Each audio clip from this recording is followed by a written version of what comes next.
Dr. Burke, Mr. Power, you're very welcome. Just to put my position clear before I start, my position is the triple lock is a red herring in the current context of the Defence Forces and where we are with the Defence Forces, and we should be discussing the other aspects of the bill. I know the Chair has said we will get to those, and I accept those, but I think they're far more important when you're talking about the impact of court-martials, when you're talking about the powers to suspend personnel, etc., etc.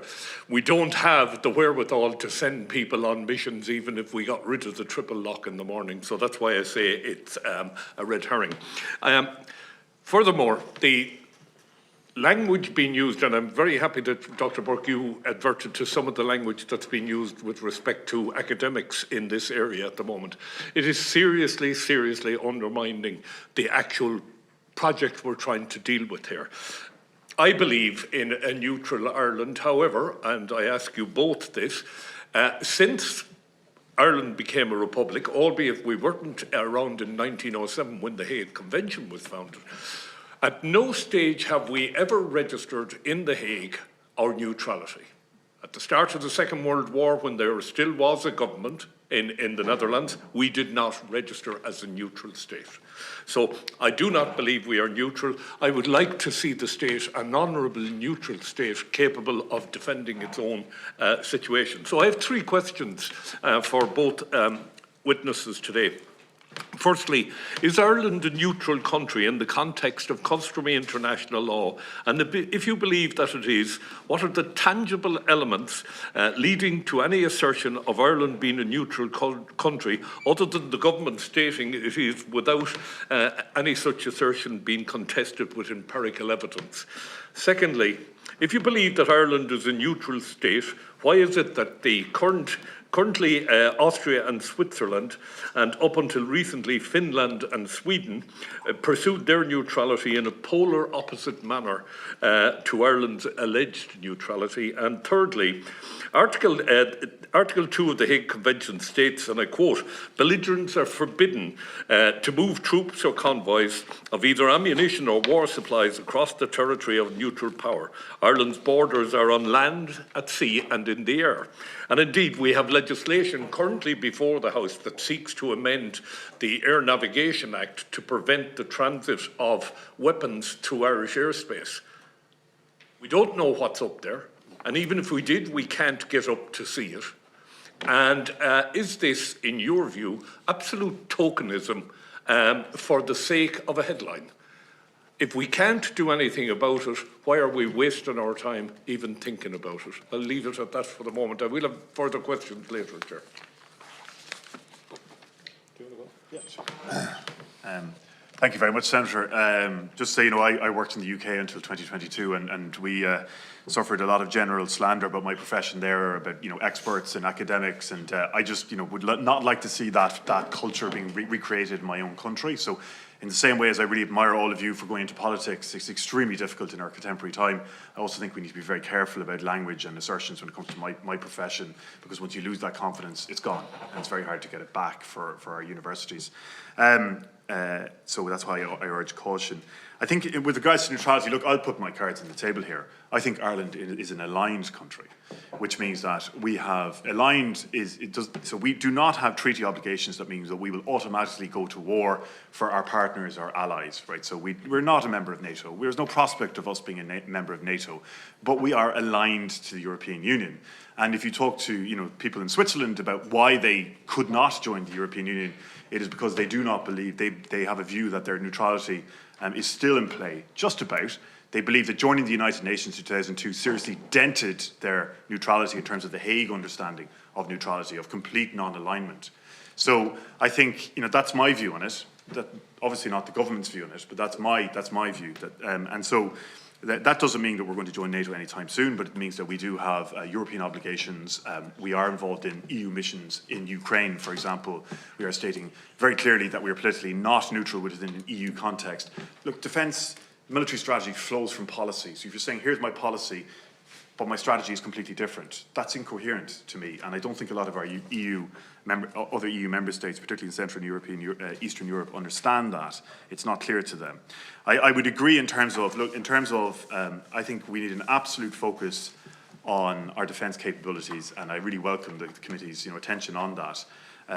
For me, the position of the naval service within the wider defence forces is completely untenable. As an island country, this should have been recognised a very long time ago. You could reconfigure the defence forces to a very maritime role that would make a lot of strategic sense in terms of national defence, right? Including perhaps Marines, right? And having a maritime special forces, a greater maritime special forces capability, much more maritime air corps capabilities. It'll be completely. I think there's a logic to that. So I really welcome that. The committee's future focus on this, because yes, I think a lot of our debates about defence in Ireland are about very sort of lofty. They're important issues. But we need to do both at the same time. We need to have this conversation, but as you say, I'm looking forward to the committee as well, really digging into our maritime security strategy and capabilities, and making sure that the Commission on Defence, some of those recommendations, I'll let the committee decide which ones they strongly advocate or perhaps don't, that these are implemented as quickly as possible. Thank you. So, to address some of your questions as best I remember them there, Senator, so feel free to correct me if I go off piste.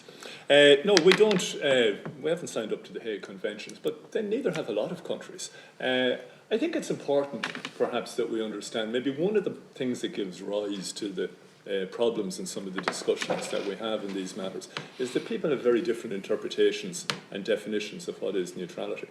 And you mentioned the Swiss, and it's interesting. The Swiss and the Swedes, just brief little interpretation from my own perspective of having worked alongside a number of them. I've worked in, aside from my military service, I've some considerable time spent on deployments as what they call a civil military coordination officer within UN missions, which has given me an insight, both civil and militarily, into the capacities of different countries. And the Swedes and the Finns have largely been very much aligned with NATO long before they joined NATO. A senior member of the Swedish security services said to me once, we knew each other quite a while, it was after the invasion of Ukraine, and when Sweden declared, he said that was for political reasons. That was to show the Russians that there was pushback. It was very easy for them to do it because they had everything in place to be able to align, to coordinate, and to cooperate. And I thought there was a lesson for us there in that they had maintained a particular foreign policy option until it was no longer suitable for them. But then, for the good of their national security and people, they were able to throw the switch very quickly.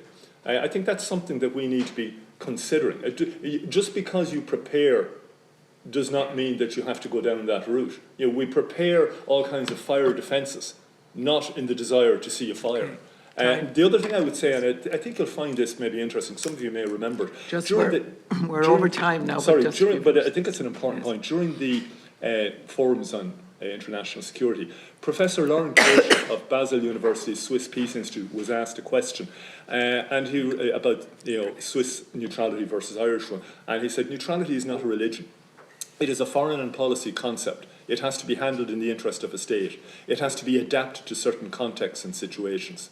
And he added that as regards Sweden's attitude to NATO, which you might find interesting, he said, talking about his country, we seek to strengthen international cooperation. The Swiss seek to be close and cooperate with the EU and NATO, but from a defence perspective, the Swiss value their relationship with NATO more. The Swiss also have an interoperable partnership with NATO through PFP, as do we. They seek to contribute to NATO too, rather than just receive. Resilience, crisis management, cybersecurity capabilities. In other words, what the Swiss are saying is, yes, we continue to be neutral, but we continue to develop relationships so we can cooperate and coordinate. And Professor Camino Kyo, at a conference in this country, she's a researcher on maritime matters for the UN, reminded us that when it comes to the sea, Ireland cannot police the seas that it is responsible for by itself. Thank you, and thank you, Mr. Power.